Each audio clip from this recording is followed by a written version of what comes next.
면접 준비할 때는 복장 가장 기본적인 거니까 무난하게 좀 입으셨으면 좋겠어요. 튀지 않게. 직렬이 토목직이면 눈 올 때 뭐 눈 치워야 되고 비 오면 이렇게 대기해야 되는데 잘 할 수 있겠냐고 그러시는 거예요. 웬만하면 이제 점수 순으로 가지 않냐라고 생각하는 게 제 생각이거든요. 근데 저는 좀 생각이 다른 게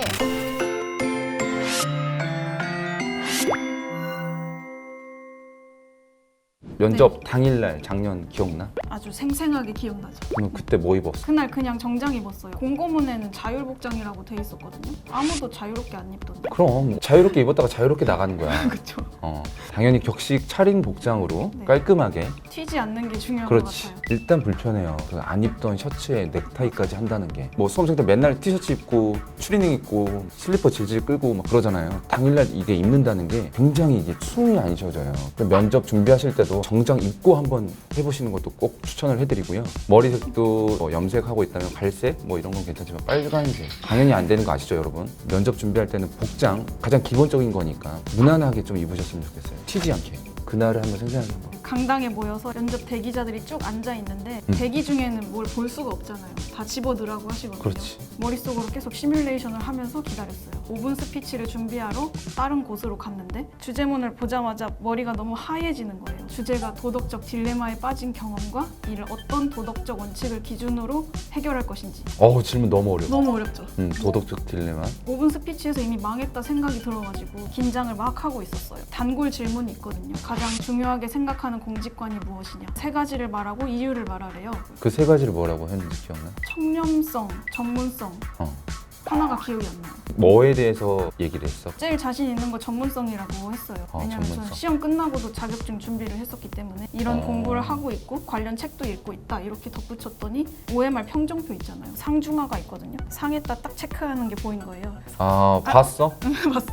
이것도 단골 질문인데 서울시 정책 중에 가장 관심 있게 생각하는 정책이 무엇이냐. 제가 그때 한참 따릉이에 빠져 있을 때여가지고 따릉이라고 대답을 했어요. 당연히 나올 질문인 걸 알고 따릉이랑 따릉이의 불편한 점 이걸 생각을 해갔거든요. 불편한 점은 어떻게 얘기를 했어? 처음에 결제할 때 화면이 너무 어렵고 예약 기능이 있는데 이게 좀 불편해요. 그래서 그것만 생각을 해갔는데 면접관 분께서 따릉이의 장점이 무엇이죠? 이러시는 거예요. 단점밖에 생각 안 했는데. 근데 여기서 또 바보같이 따릉이는 결제 화면이 너무 어렵고 예약 기능이 있는데 이걸 이용자가 알 수 없어서 헛걸음을 할 때가 많다. 이거 빼고는 다 좋습니다. 이렇게 면접관님들은 서울시든 국가직이든 정책 추진하고 있는 거에 대해서 한번 말해보라 그래요. 수험생들은 관심 있게 하나는 콘텐츠를 잡으셔야 돼요. 이게 어떤 사업이고 장점이 뭐고 단점이 뭐고. 근데 단점을 부각시키지 마세요. 이건 단점입니다. 이건 안 좋습니다. 이렇게 하기보다는 이 점이 좀 아쉬운데 이거를 개선하면 더 장점이 될 것 같습니다 라고 면접을 준비하시면 좀 도움이 많이 되실 것 같아요. 또 기억나는 거. 서울시에서 지금 가장 이슈가 되는 게 무엇이냐. 너무 많아서 생각이 안 나는 거예요. 미세먼지라고 그냥 대답을 했어요. 그랬더니 이제 서울시가 미세먼지를 줄이려면 어떻게 해야 되냐고 물으시더라고요. 잠시만 생각할 시간을 주십시오 하고선 몇 초간 머리로 생각을 하는데 이게 서울시가 노력한다고 될 일인가? 이 생각밖에 안 드는 거예요. 전광판을 설치해서 미세먼지 수치를 잘 알려서 시민들이 대비할 수 있게까지 말했는데 그거 이미 있잖아요. 이렇게 말하셔가지고 죄송합니다. 저는 3명이었어요. 가운데 면접관이 4급 공무원이라고 제가 들었고요. 좌우에 계신 분이 대학교 교수님이라고 들었어요. 가운데 계신 분은 공무원이시다 보니까 좀 어떤 공직관이고 어떤 신념으로 공직생활 할 건지 물어봤고요. 교수님들은 달랐어요. 제가 퍽 했던 게 이제 한국에서 외국에 수출할 게 어떤 게 있냐 뭐 이런 거 물어봤을 때 저는 한류라고 그랬어요. 한류. 그러니까 엄청 웃으시는 거예요. 한류가 잘 돼? 8년은 끝났지. 그러니까 그러면 한국 음식일 것 같습니다 라고 하니까 음식 그거 팔아봤자 뭐 돈 되겠어? 왜 나 싫어하시나?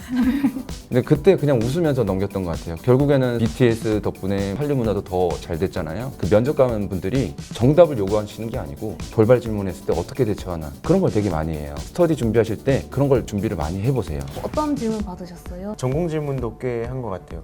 어떤 전공 질문? 전공 과목에서 뭐 알고 있는 단어 10가지 내고 2가지 설명해라 이것도 나왔고 근데 전공 질문보다는 일반 예상 질문이 비중이 더 컸었던 것 같아요. 저는 신기하게도 전공 질문을 하나도 안 하셨어요. 다른 준비는 해봤는데 하나도 안 모르시고 기억에 남는 게 하나 있었는데 면접위원들이 저는 3분이셨거든요. 저희 직렬이신 그 면접위원님이 저한테 질문하신 게 직렬이 토목직이면 눈 올 때 뭐 눈 치워야 되고 비 오면 이렇게 대기해야 되는데 잘 할 수 있겠냐고 그러신 거예요. 이상을 했던 질문이었거든요. 토목직이다 보면 대부분 주류가 남자니까 여자가 들어오면 뭔가 그런 질문을 하실 것 같아서 그때 대답 뭐라고 했냐면 좀 웃긴데 그런 거 다 각오하고 와서 체력 기르려고 운동 열심히 하고 있습니다라고 했어요. 그렇게 말씀드리니까 그냥 뭐 웃으셨던 것 좋아요. 같아요. 네.